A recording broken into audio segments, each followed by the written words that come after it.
Hey Maria, this on back with Pia, chapter 3.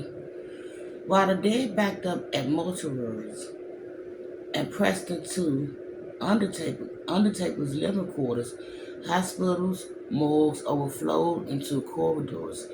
Corpses at the city morgue spilled into the street, and Pia struggled to keep herself and her brothers alive inside the dim, cramped room of their apartment on Shunk Alley.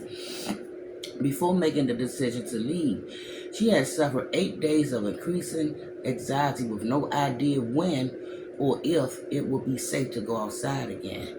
She did her best to make sure their meager supplies would last as long as possible by rationing the melon infant food and adding a spoonful of porridge, soft-boiled eggs, cooked potatoes, and mashed carrots onto the boys' diet, wishing she paid more attention when Muddy made their meals.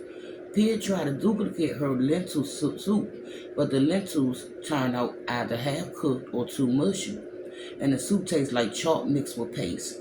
She forced herself to eat it anyway so she could save the rest of the food for the twins.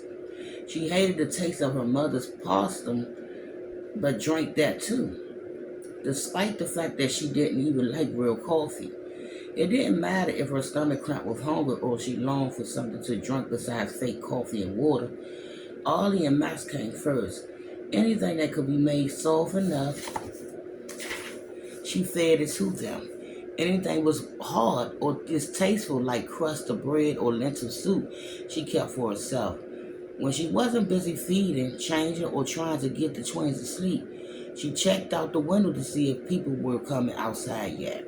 If the nightmare was going to end, she hoped against hope to see her father in his uniform, returning home from the war in time to save them, but he was never there. Every so often, neighbors hurried out of their homes, their pale faces lined by sorrow and fear, to leave bodies wrapped in sheets on the steps. Otherwise, the alley was empty. She wondered briefly if she should put Muddy outside, but didn't think she could carry her down 3 flights of stairs on her own. Besides, she didn't want to leave her out on the street. It wouldn't seem right. For some reason she couldn't explain, it felt better having her mother there in the apartment with them. Remembering the wakes she attended in Hazelton, she done her best to honor Muddy by carefully brushing her hair out of her face, sweeping it back on the pillow, and decorating the pillow slip with paper flower made out of pages torn from her school book. She didn't care if she got in trouble for damaging the book. Who knew if she ever returned to school anyway? After that, she covered Muddy with an extra blanket so she wouldn't be cold, then tried closing Muddy's mouth and washing the blood off her face with a wet rag, but gave up because she had to press too hard.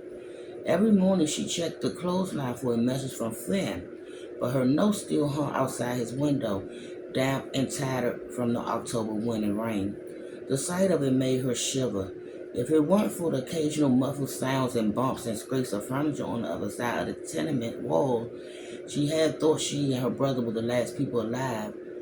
Sometimes when she heard muted anguish, whines, and sobbing, she imagined the flu taking them all one by one until no one was left in the city.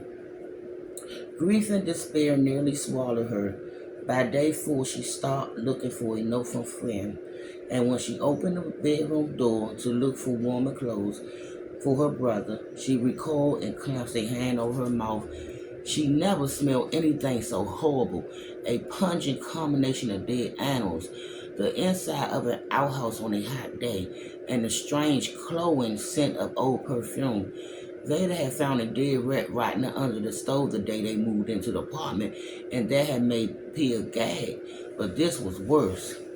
She stood frozen in the bedroom doorway, holding her breath and fighting the urge to vomit. At the same time, she couldn't pull her eyes away from the sight of Muddy on the bed. Her body had started to bloat, the dense skin of her face stretching as if about to burst. Somehow more blood foamed from her eyes and nose and mouth. Forcing herself to enter the room, Pia grabbed the rest of the boys' clothes from the dresser, hurried back out, closed the door, and leaned against it, breathing hard. But the horrible smell seemed to cling to her, gluing itself to her hair and caking the inside of her nostrils. She threw the clothes on the table, hurried over to the wash bucket, scrubbed her hands and face with the last sliver of ivory soap, and ran her soapy fingers through her hair. It didn't help. She grabbed diapers and rags from the clothesline above the stove and shoved them under the bedroom of the door. Tears burned her in her eyes. And I will continue where I left off, chapter 3, Pia.